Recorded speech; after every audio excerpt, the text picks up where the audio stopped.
A very low GMAT score can absolutely keep someone out, but a very high GMAT score does not guarantee that someone is getting in. And sometimes I encounter people who have waited and waited and waited, and they take the GMAT 7 times over 3 years. And by that point, unfortunately, even if they get the score that they've wanted, because they've waited so long, now the rest of their profile is no longer competitive. Now they're too old for these full-time programs. Because at the end of the day, when business schools accept people, they're not accepting you to be a student. Yes, in the short term, you will be a student at their school. But what they're really hoping for is to accept future alumni. And so if they see someone who has the sort of professional background where you say, wow, this person is going places. This is someone who makes things happen no matter where they go, no matter what situation they're put in, they are a positive change agent. Therefore, I can sort of extrapolate into the future and I can say, wow, I think this person is going to go on to accomplish great things. I want my school's name affiliated with this person as they continue to rise through the world. The GMAT. For many MBA applicants, it's the dirtiest four-letter word. For others, it's a chance to demonstrate their intellect or their capacity. No matter how you view it, it's the source of a great deal of discussion among MBA applicants because many applicants believe that it sets a cap on their aspirations in terms of the kinds of the schools that they apply to. I'm Brian Fobi, founder of GuruFi.com, and my co-host today is Maria Wich-Vila from Applicant Lab, and our topic today is the GMAT. Welcome to the GMAT Club Podcast. How are you doing today, Maria? I'm doing very well. I'm delighted to be here once again with you, Brian. And you're in lovely Mexico City today, I believe. So, buenos dias. Next to the airport. It's great. Yeah. So the GMAT, right? It's when I think about this, GuruFi doesn't really deal with GMAT per se. We focus on the personal statements, and so you deal with this maybe more directly than I do. But let me tell you how I often encounter it, and you can tell me where applicants maybe go astray, which is that a lot of times, especially early in the application process, in the spring perhaps, people will reach out for help and they say, look, I'm going to wait until I take the GMAT because once I know my score, I will then know the schools that I can apply to. That it kind of sets the floor and the ceiling, and they use that oftentimes even to decide whether or not they're going to apply that year. They have a cutoff, and if they don't make it, they'll wait another cycle, or they'll take the test again. And so a lot of people really view it as this determining factor for their aspirations or how they think about their application for MBA. So today we're going to try to settle the debate. Is the GMAT truly make or break, or do you think the importance of the test is exaggerated by applicants? Yeah, this is a great question, and we're going to have a lot to unpack today. I do think that the GMAT is very important, but I don't think it is as important as applicants think. I teach that it's more of like a hurdle to overcome at the very basic level, right? If you're thinking about getting accepted to a program, then you need to think of the GMAT as a hurdle to overcome. And at that point, the initial question that I'm asking myself when I see someone's background is, will they be able to handle the level of rigor of the coursework to the school that they're applying to? So if they have a very low score, but they're applying to a school that is well known for having very intense academics, then I might have some concerns about their ability to handle the academics. But basically, I think during that first analysis of a candidate's profile on the admissions side, I think there's sort of like a basic idea of like, okay, are we comfortable that this person can handle the work? If so, then the decision then moves on to many other pieces in their profile, primarily their leadership accomplishments and their career trajectory so far. So let me put it this way, a very low GMAT score, I think, can absolutely keep someone out, but a very high GMAT score does not guarantee that someone is getting in. And sometimes I encounter people who have waited and waited and waited, and they take the GMAT 7 times over 3 years. And by that point, unfortunately, even if they get the score that they've wanted, because they've waited so long, now the rest of their profile is no longer competitive. Now they're too old for these full-time programs. And so I think that the GMAT it certainly is important, but it is not as make or break as a lot of candidates seem to think. So let's start with the low end. If the question is kind of like demonstrating preparedness or capacity, to do the work. And let's say that you're a little bit below average, right? I come in and I feel like the school that I want to go to needs to be at the 85th percentile, and I'm at the 75th percentile, right? So a little below. What are some other ways that I might be able to kind of compensate for what might be viewed as a slightly below average, so that that doesn't become the hurdle or the bottleneck that prevents me from getting into the school that I want to go to? Right. In a situation where someone is a little bit beneath the school's average, the best way to compensate for that is if the rest of their profile, especially that leadership, those accomplishments that they've had, if those are so strong that it makes me say, like, well, who cares what the score is, right? Like, I want them in my class. Because at the end of the day, when business schools accept people, they're not accepting you to be a student. Yes, in the short term, you will be a student at their school. But what they're really hoping for is to accept future alumni. And so if they see someone who has the sort of professional background where you say, wow, this person is going places, this is someone who makes things happen, no matter where they go, no matter what situation they're put in, they are a positive change agent. Therefore, I can sort of extrapolate into the future and I can say, wow, I think this person is going to go on to accomplish great things. I want my school's name affiliated with this person as they continue to rise through the world. And so in a situation like that, I am more than willing. In some cases, I'm like, whatever, it's not, who cares what the GMAT scores? I mean, obviously it has to be at some basic level, but in the example that you gave, where 75th percentile versus 85th percentile, I will happily overlook it because I'm looking for who's going to have those, who has the raw ingredients to show that they're going to go out and be a successful person in the business world and make my school proud. In a nutshell, people who have, very strong not extracurricular, but professional, and then sometimes also extracurricular backgrounds that show that they have these traits, these personality traits to be successful, that's going to overcome it, I think, pretty easily. And then on the flip side, all right, so people who are applying to top programs, kind of almost by the nature of the applicant pool, there are a lot of high achievers who set really exacting standards for themselves. And if they feel like, because a lot of times, let's be honest, like the very first thing you do when you think about applying for an MBA program is you start going to websites, and they will list, the 25th and 75th percentile GPAs and GMAT scores for admitted students. And so, let's say that they get a score that is right in the middle of that range, but they feel like they can do better. What do you tell someone who's like, look, I want to exceed the 70th percentile, and I know I can do it.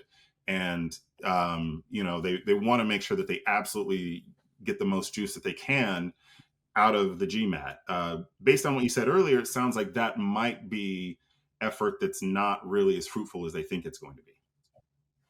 Yeah, that's right. Sometimes when people, would come to me and say, well, I got a 705, but I'm going to spend 4 more months to get to the 715. At a certain point, that incremental marginal improvement is really not going to make a big difference. What I tell people if they come to me and they say, look, I'm thinking about doing a retake, is I ask them, okay, you know yourself.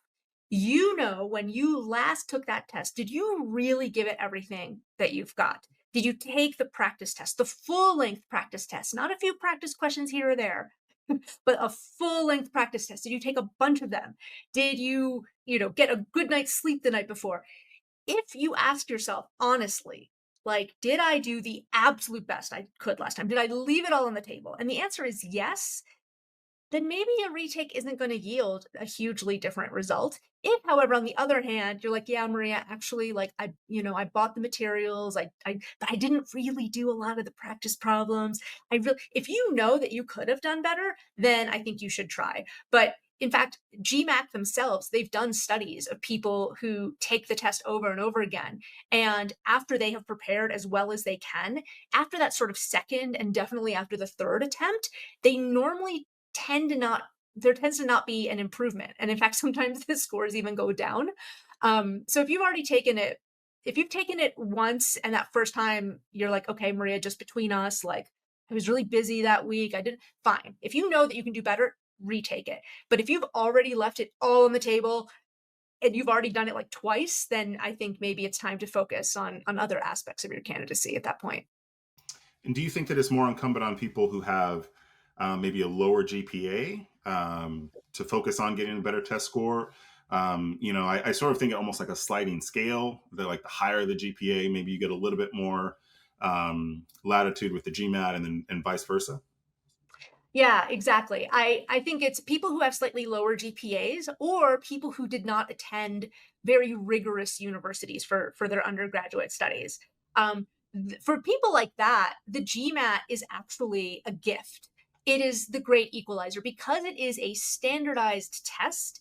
Here's your chance to show them that that GPA does not define you, that the fact that maybe you didn't go to that fancy college, maybe you went to like a third or fourth rate college, guess what?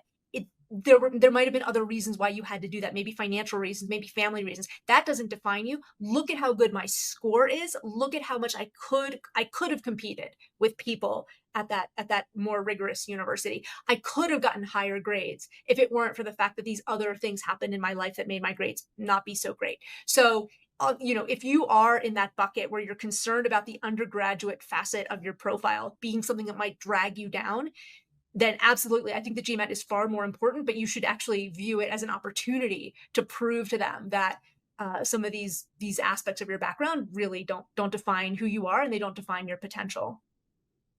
And then one last question for people who might feel like their GMAT score isn't where they want it. I know a lot of people will think about the GRE as an option, and this is something we talked about in a prior podcast.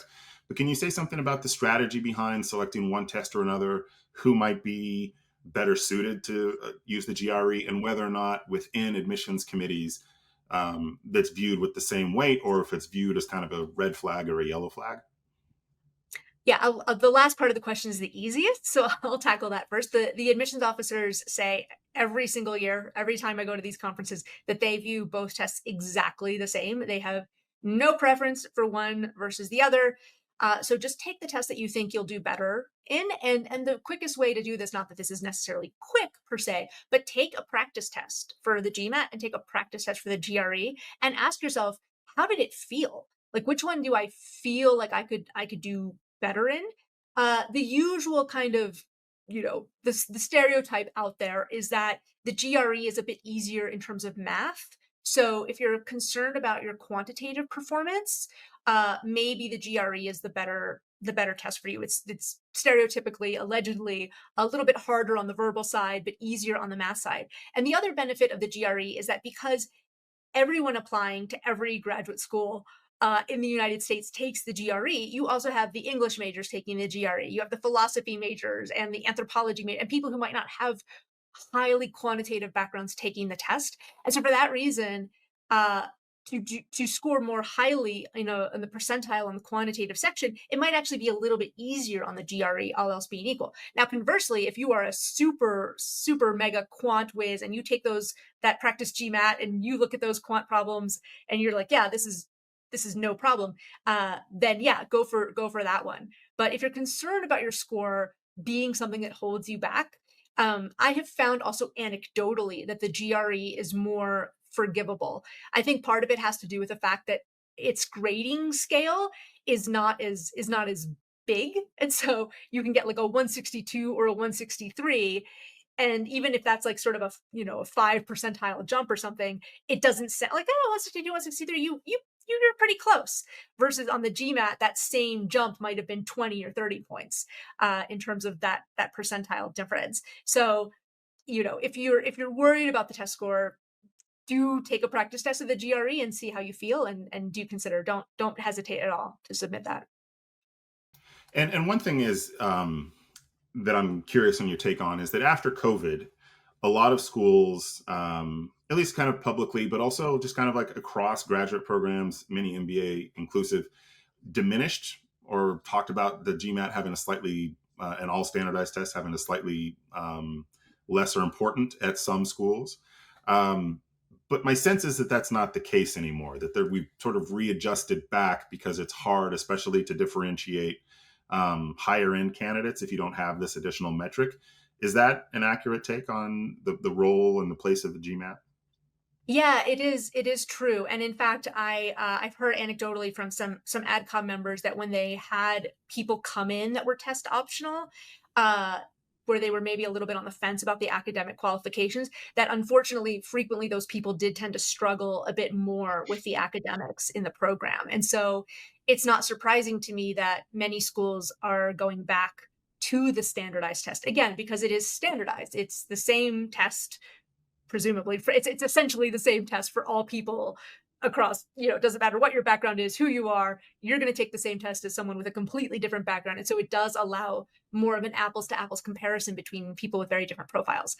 And so I think that the test optional craze is probably coming to an end. And for the schools that allow for test waivers, because some schools will say, well, if you already have a CPA or if you have a certain background, we're willing to waive the GMAT. I think that the standards for getting that waiver are going to increase a little bit more. So to be clear, now that we're several years post-COVID, I think that the schools track data like crazy. And so if they're noticing that, okay, when we let people in with a waiver, the people who have this kind of a background tend to do okay versus people with this kind of background that we thought would do okay, but oof, man, they are really not getting very good grades. They're really struggling.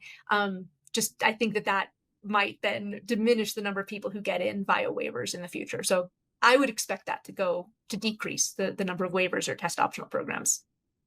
All right. So can you talk about or dispel one of the common myths I think that applicants have, which is that behind closed doors, that basically what happens with a GMAT is that, that there are the admissions committee, but they're also sort of the rejection committee, and they're looking for easy ways, especially at schools that have high volumes of applicants and low admissions rates, that there's a point at which your test will just automatically sort of get you quasi disqualified.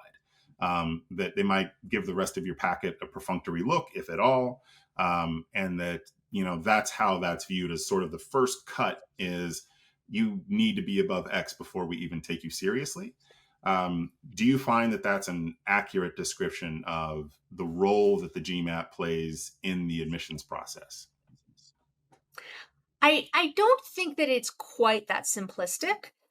Most of the top schools do commit to giving your application 2 read-throughs. So many of the top schools are pretty open about this, that when you submit and when you pay, if you pay the admissions fee, part of what that fee goes to is to paying 2 different people to read your profile.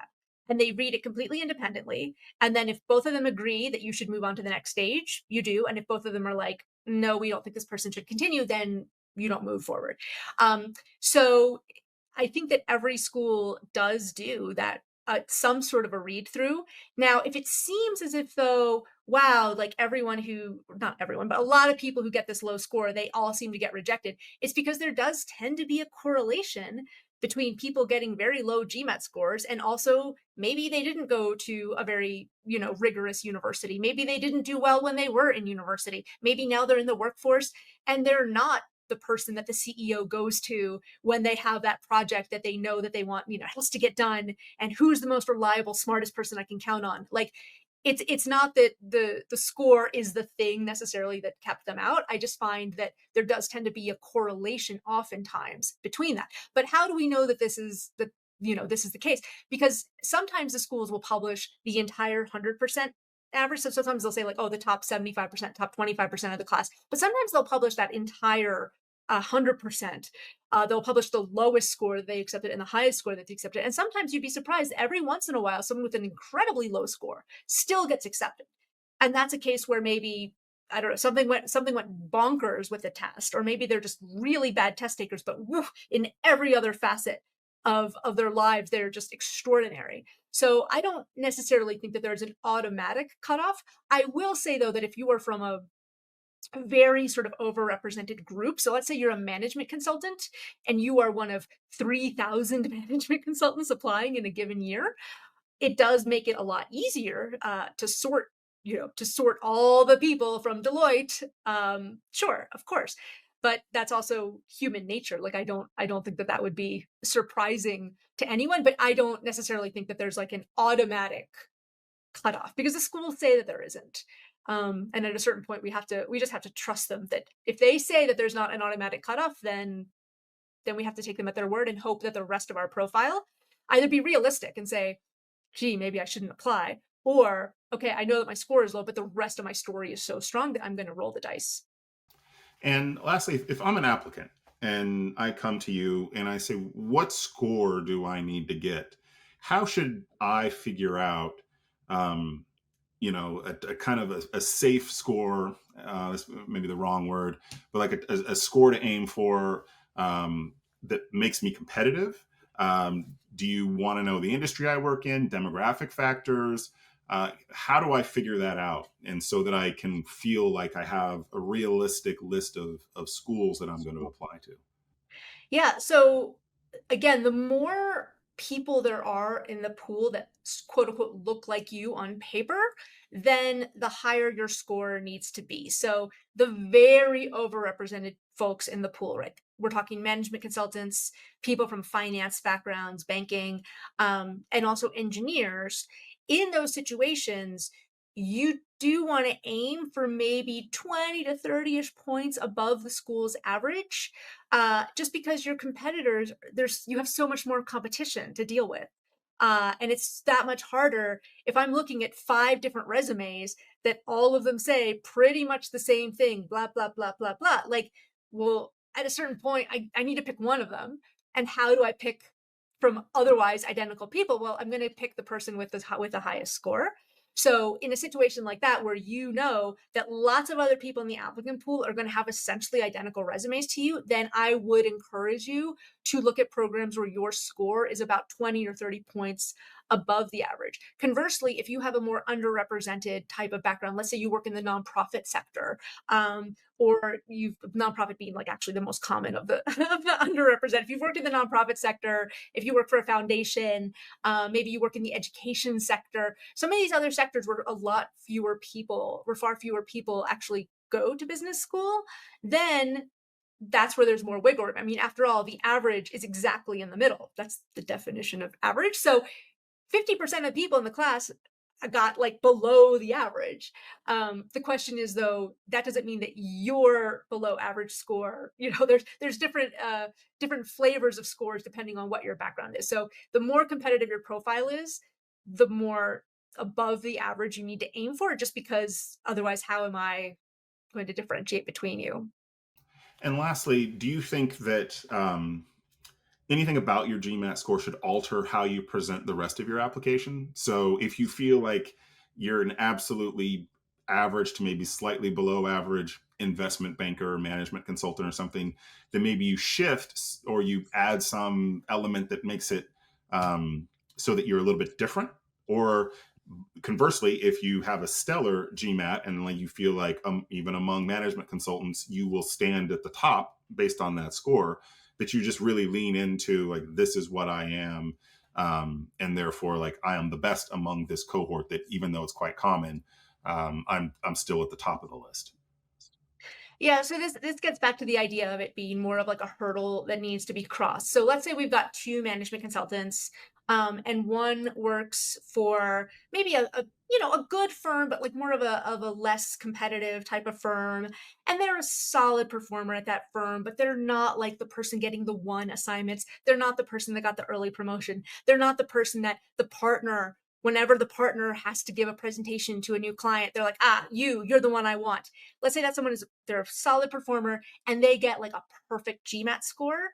That person is not going to get accepted over someone who works maybe for a more elite firm, who has had more impact at that firm, who is a star at that firm, who has the partner or the client saying, yes, I have been working at McKinsey for 20 years and this is one of the best people I've ever worked with. If that person applies with like a 720 under the old system, sorry, I'm still translating if they apply with like I don't know, a 685 or something under the newer system, it doesn't really matter because they've crossed the hurdle. I'm comfortable that they're going to handle the academics well. And wow, again, look at that leadership profile. Who, if we think of this almost like a horse race, like which horse do I want to bet on that's going to win the race in the long term? I think the person who has had more professional accomplishments already, that's who I want to bet on. That's who I want my school's name associated with in the long term. So I don't know if this really, answers the question. Was a little, um, you know, if you have a strong professional profile, that's going to make up for a lot of other a lot of other things. This has been really helpful. I think that the GMAT is probably the part of the application that causes some applicants like the most terror, because like there's something about test taking, especially if you haven't been in school for a while, that can seem intimidating. And it's just like this number that I think far too many applicants feels like that's just like where you're going to be slotted in, that you cannot exceed that number. And it's important, I think, for people to realize that a lot more goes into the application than that. Yeah, absolutely. I think one way to think about it is if you think about your sort of these concentric circles of influence.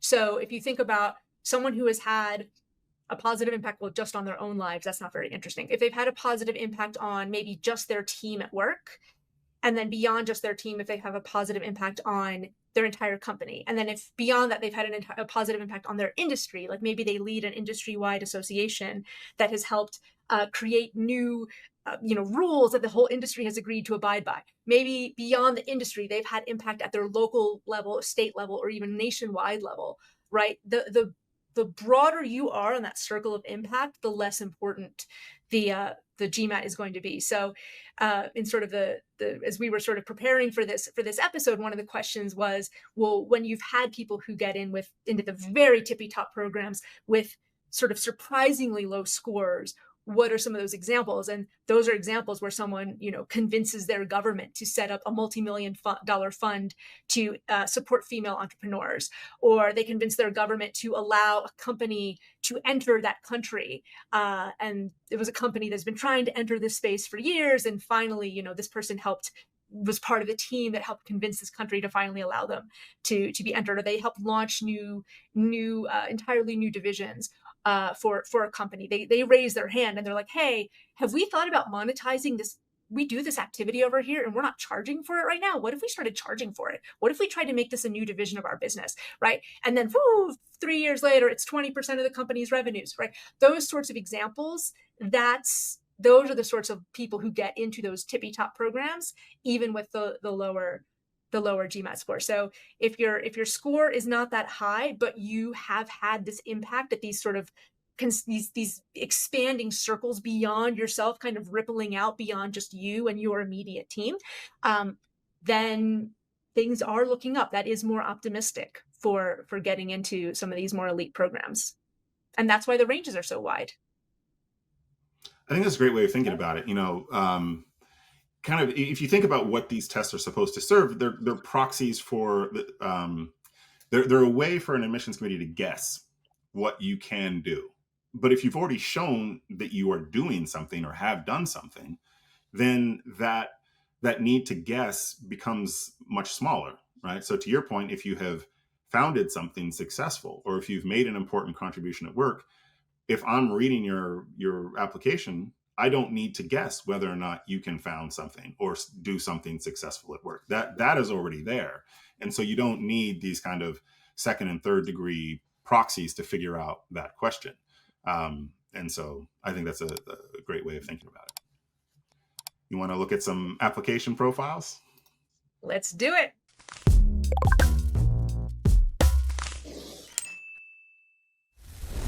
So this week, we have 2 applicants. One that we will just call Canadian banker, I guess. And let me quickly give the basic beats of their profile. They're roughly 28 years old. They got a 675 on the GMAT. They're going to retake it. And based on their mocks, they're hoping to get a little over 700. 3.5 GPA. They have a bachelor's degree, 5 years of working experience in banking. They've had multiple promotions. They teach financial literacy. They volunteered throughout COVID. They're a musician. They were an intercollegiate swimmer. They want to continue in banking, but take on higher roles because they feel like, I think their phrase was, they've saturated their potential at this point. And so they need some additional training and perhaps connections to go to the next level. And they have their target schools are the M7 schools. So as you look at Canadian banker, what are the first things that you think about or that you'd want to know or that you would maybe prod them on? Yeah, so this actually dovetails kind of nicely with what our conversation just was a second ago. So they say that they've had 3 years at a bank and they're managing a department. So this is where the devil really is in the details, right? Is I'm sure it's great what they're doing, but is it like a small department? Is it more of like a commercial bank where if I want a small business loan, I walk into the bank and they approve me? Or are they, when they say that they're approving loans, is it, I'm a major corporation and I need a $3 billion loan for my company? Those differences are going to matter in terms of how this person is perceived by the admissions committee. So for someone like this, I often advocate trying to find someone called a resume twin, which is someone who is currently in business school or recently graduated, who their pre-MBA profile looked a lot like yours. So I don't know, like it says a leading bank and multiple promotions. So this is good. Like right off the bat, it's better to have promotions than to not have promotions. It's better to be managing a department than to be not managing a department. So based on that alone, that is very solid. But in terms of beyond that, right, the devil will really be in the details of like, did they help propose a new loan, a new type of loan, maybe that is, I don't know, the collateral is your Bitcoin account or something, kind of wacky that somehow took off. If they've helped push forth new changes, then that's going to make a big difference. Or if they're at an elite bank or you with elite clients, that is going to matter a bit more versus if they are, doing very good work, but maybe helping, the local ice cream parlor get a small loan. So that would be one of the questions that I would ask. What do you think? Yeah, I think about this in terms of what I would ask them if I was on a consultation Zoom call with them. And so the first thing is like their why is pretty practical and functional. And I'd want to try to push them beyond that so that I understand, on a personal level, what they hope to do and why. There a lot of times what happens with applicants is they don't always see connections.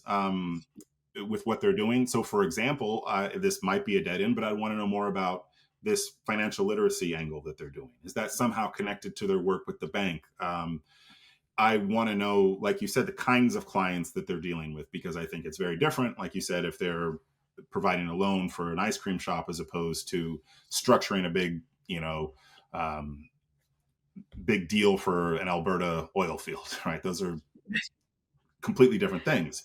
And so it's about figuring out what the relevant details are so that their story is coherent and different and interesting. And we talked before about GMAT, when we are talking about the GMAT scores, about how when you're within a particular industry, you need to find ways to make yourself stand out.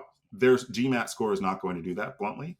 It puts them below average for the schools that they're looking at. And so they do have to find something interesting about their story that's not so rote and direct as I just went to, RBS and I did this job, and now I want to try to become, a regional vice president. That's not a compelling story, and it puts you in the wash with a lot of people who look and sound exactly like you. And so, I think it would be different if they were applying to, not to knock a school, but Oregon State's business school or something. Like that's fine. Like that's but if you are going for these top schools, you do need to find a way to differentiate yourself. And so I'd want to know what they were doing at the bank. I'd want to know more about this financial literacy thing. Is that part of how they kind of envision their career within finance, or is it just a thing that they do on the weekends? So those are the kinds of questions that I would want to know to figure out if there's more to this applicant than surface level might suggest. Yeah, I completely agree. I think, going back to the GMAT score, one of the things we had touched upon earlier is what are some of the misconceptions that people have about the GMAT? One this person had as a parenthetical, like, I'm planning to retake and my mocks are showing a 30-point increase. That's another misconception. I don't think I've ever for I almost never hear someone say, I ended up doing so much better than my mocks, right? My mock was saying I was going to get a 705, and in real life I got a 755. Almost always I hear someone say, I don't know what happened. In my mocks, I was getting a 705, and then in real life, I was getting a 675. So just as a heads up for anyone who has not yet taken, I don't know what it is about the mocks, or maybe just you're more relaxed when you're taking the mock, and so you do a little bit better because the pressure's off, but don't rely upon like, okay, whatever I'm getting in that mock is going to be what I'm going to get, because I frequently hear people they count on like, okay, I'm going to take the test the day before the deadline. And when I take it, I'm going to get this much higher score because that's what and so I'm going to base, I'm betting the farm on getting that higher score. Just maybe think about taking your test as early as you can and not necessarily depending upon that. Yeah, no, I completely agree with you. I think the why needs to be a little bit stronger, just saying like, well, I'm kind of in the middle and middle management and I just want to keep moving up. That's great. But you could also probably do that if without the MBA, if you just stayed where you are, or you take a few classes here and there that round out any gaps in your knowledge. So I would want this person to really explain exactly what are they taking the MBA, for example, to deepen their knowledge of lending? Are they taking their MBA to broaden the knowledge of finance so that they can go beyond lending into some other facet of the bank? Or do they want to stay where they are in terms of their functional role, but they want to get the MBA to learn about things like human resources management and marketing so that they can market their branch of their bank more effectively? Um, Stuff like that will also help make me more comfortable that they actually know what they want out of the degree, right? If they are going to go to an M7 school, they could potentially be looking at $200,000 roughly of student loans when they graduate. And so I want to make sure that you're comfortable as an applicant that like, yeah, it's going to be worth it. I'm totally down with this. Sign me up because I know for a fact that it's going to pay off at the end. And, at least these are brief profile reviews, but at least based on this brief profile review, I'm not sure that this person has really convinced me at least that like, yes, I'm going to do this no matter what. Yeah, and like I said, most of my questions would be to try to dig that up, and then if there's Yeah. nothing there, like sometimes there's not enough there, and you have to have a difficult conversation with someone about maybe Wharton's not in your future, but that for another day. All right, Mhm. so applicant number 2 listed here as Indian financier entrepreneur. So they're a little older, 32, slightly higher GMAT 690. They do plan also to retake it. Their GPA isn't reported, but it's noted that it's likely quite good. They have multiple certifications, like a lot of all within kind of the finance and accounting realm. They do have a distance MBA from an Indian university. Um, they've had 8+ years in finance and audit, fintech, IB. Their extracurriculars, they do quizzes, competitions at Goldman and PwC. And they want to move into fund management and then entrepreneurship. And then importantly, they do have this kind of interesting thing where they were a co-founder of a fintech company that seems to be doing pretty well. It's gotten multiple rounds of funding. So what's your take on this applicant? Yeah, so it's funny as I was reading from the top of the profile, down each of the bullet points, I was thinking, "Oh, this person is so interesting, but they're just a little too old and a little too senior for the typical 2-year MBA." So I was then extremely relieved to read a bit further down that they have a preference for applying to a 1-year MBA because that is absolutely what I would encourage them to apply for. Sure, apply to a couple of 2-year programs. Why not? You never know. Um, but in some cases, this person is they're not just a little too old, quote unquote, in terms of their chronological age for the typical 2-year MBA, but they're a little too ahead. Like they've already founded the company, they've already raised the money. And are they really, when I talk to people, they're like, oh, but it doesn't matter, Maria, I just want to get the MBA. And I'm like, but think about what that means. Like you're going to be in a room with 26-year-olds, many of whom have had very promising starts to their careers for sure, but who have not yet founded the company, have not yet raised the venture capital. And so are you really going to be learning from them? Versus if you apply to a 1-year program with slightly older or more seasoned candidates, your peers in that classroom are going to be much more at your level.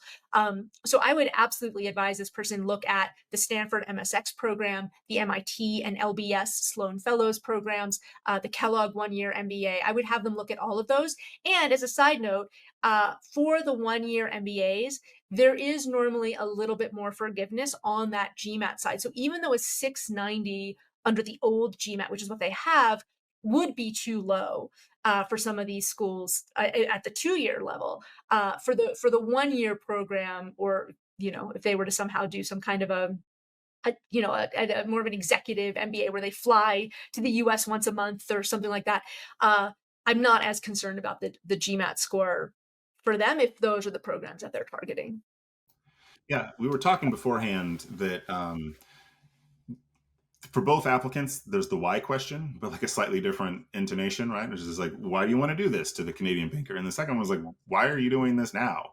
Uh, a lot of the people that they're going to be in classes with are trying to get where you are now. And so it's, I also just have kind of practical questions on an interpersonal level. Is like, you're running a company, like what does that look like? And I guess, you'll describe your 2-year plan where you're going to spin off some duties to other people.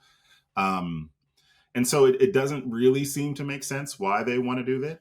And so I'd want to know a little bit more information about why they're taking these paths. There are these alternate 1-year paths. There's also, if you want to go that route, these executive MBA things that are, kind of a mixed bag sometimes, but a lot of people really feel like they get a lot out of them. But it's not really clear. Like I always try to figure out like, what's the path and how does this help you? And it's not like being a lawyer or a doctor where you got to go to med school to hold a scalpel and you got to go to law school to, sit in front of a judge. You don't have to go to get an MBA in order to be a successful entrepreneur. To wit, you're doing pretty well. And so, I wouldn't want to, bust this guy's chops, but I would want to have him convince me that this is a move for him that makes sense, because I think that needs to be in his application as well, because I feel like those are questions that would be asked if he's just applying just kind of standard top 2-year programs. Yeah, and I'm so glad that you brought up the why again, because they did say I am concerned about the why that they stated. They said, "Oh, I want to work on the venture side for a few years. So after I graduate, I want to work in like they put venture capital, comma hedge fund, comma restructuring, comma private equity." So first of all, those are 4 very, very different jobs to get. The people who get the jobs in venture capital don't often get the jobs in restructuring and vice versa. So first of all, don't say that in your application because it really makes it look like you haven't done really any homework at all as to how different those roles are. But on an even more concerning level, even people who go to Harvard or Stanford, like there is no guarantee if they don't have a finance background or, can they get a job in venture capital? If I had to pick one between venture capital, hedge funds, blah, blah, blah, yeah, the venture capital one is the one that would make the most sense given their early stage experience. But even then, but that's not necessarily a slam dunk that you get that 1-year MBA or even a 2-year MBA that you're going to get that job. It's going to really depend upon you doing a ton of networking. So just realize that, maybe I would say for the purposes of the application, maybe don't use that as your why, because now you're adding an element of risk. And I don't want you to graduate and then maybe not get that venture capital job. And now you are going to be mad at me at the program that let you in and charged you all this money. So just before you submit the applications, do some research, talk to people who have tried to make that switch. It is absolutely possible, but it's not easy. And so just make sure that you have done that homework, just even for your own purposes, so that you don't sign up for a program and then you get to the end of it and they're like, "Oh yeah, no, you're not getting like we only send like 2 people a year to venture capital and they already did venture capital before they came here." So I would just urge this person to do a bit more homework. And if there's one thing I think that unites these 2 applications is the realization that uh, applying there's a deeply introspective part of it. Like you have to figure these things out for yourself before you can express them really well. And so whether or not you have the self-knowledge to do that, or you work with someone who kind of bounces these questions off you and pushes them or pushes you to think about them, you do have to have a really clear and compelling um, sense of what your future is and what the purpose of this is, because that's kind of one of the core pillars of every application is this why, whether it's explicitly asked in the personal statement or not. It's implicitly, it runs throughout the application process. And so, it might be unfair to them because we're talking about 2 paragraphs of text for each of these applicants. But I think for both of them, based on what I would see in a conversation that I would have with them, I would really push them to, convince me, because I'm kind of the proxy at that moment for an admissions committee. Is like, you explain what your future looks like, explain why this process that you want to go through. facilitates that future, and puts you on the path that you think it's going to put you on. Or even on a more pragmatic level, honestly, like just realize that the why story has to be one that is logical and rational and flows in a frictionless way across the brain of the reader. So, even if you secretly don't fully understand your why, but you're like, Maria, just trust me, I got to go to, Brian, just trust me, I have to go, fine. But just realize that the story that you present has to be one that is at least, you know, that doesn't bring up these questions. So for our entrepreneur here, I think that there could be a slightly different, I would apply with a different story just to prevent those moments of concern about like, oh, venture capital, like, ooh, that suddenly adds a level of risk to the candidacy that is unnecessary. Yeah, and coherence is obviously an important part of this. And, that's why it can be really helpful to have, whether or not your company or someone, have someone that you talk to make it, to help you make it clear that the thing that you're trying to do seems like a natural outgrowth of who you are and like the skill sets that you've demonstrated and all of those things. Because you can tell when someone, maybe doesn't know about the field that they're looking to join, or they've maybe read that, look, this is the thing that the Stanford really loves, so just write entrepreneurship as many times as you can, or whatever. It doesn't come across as authentic, and so you do have to do that, that introspective work of figuring out why for yourself, so that you can put it on paper. And one of the things that happens, I'm sure happens with you, is that you always in a way that's honest to their experience, et cetera. Sometimes you do have to tweak what it is that they talk about, because if someone says, oh, well, this is why I want to do it, it's like, well, that's a little half-baked. And it's maybe, not the best explanation. It doesn't cohere with who you've been. And so you have to figure out alternate approaches that fit within the truth of your life and that are also compelling and provide a good story. Absolutely. All right. And I would also just say that, for any listeners out there, they can find, they can, if they want to participate in this, and maybe we'll look at their profiles in a future episode, go to the GMAT Club forums, and you can find the link there where you can submit your profile, and maybe in a future episode, we'll kindly deconstruct your strengths and weaknesses. But once again, I want to thank Maria Wich-Vila from Applicant Lab. I hope you enjoy the rest of your vacation in Mexico and Colombia. I'm Brian Fobi with GuruFi.com, and this has been the GMAT Club podcast. We will see you next time.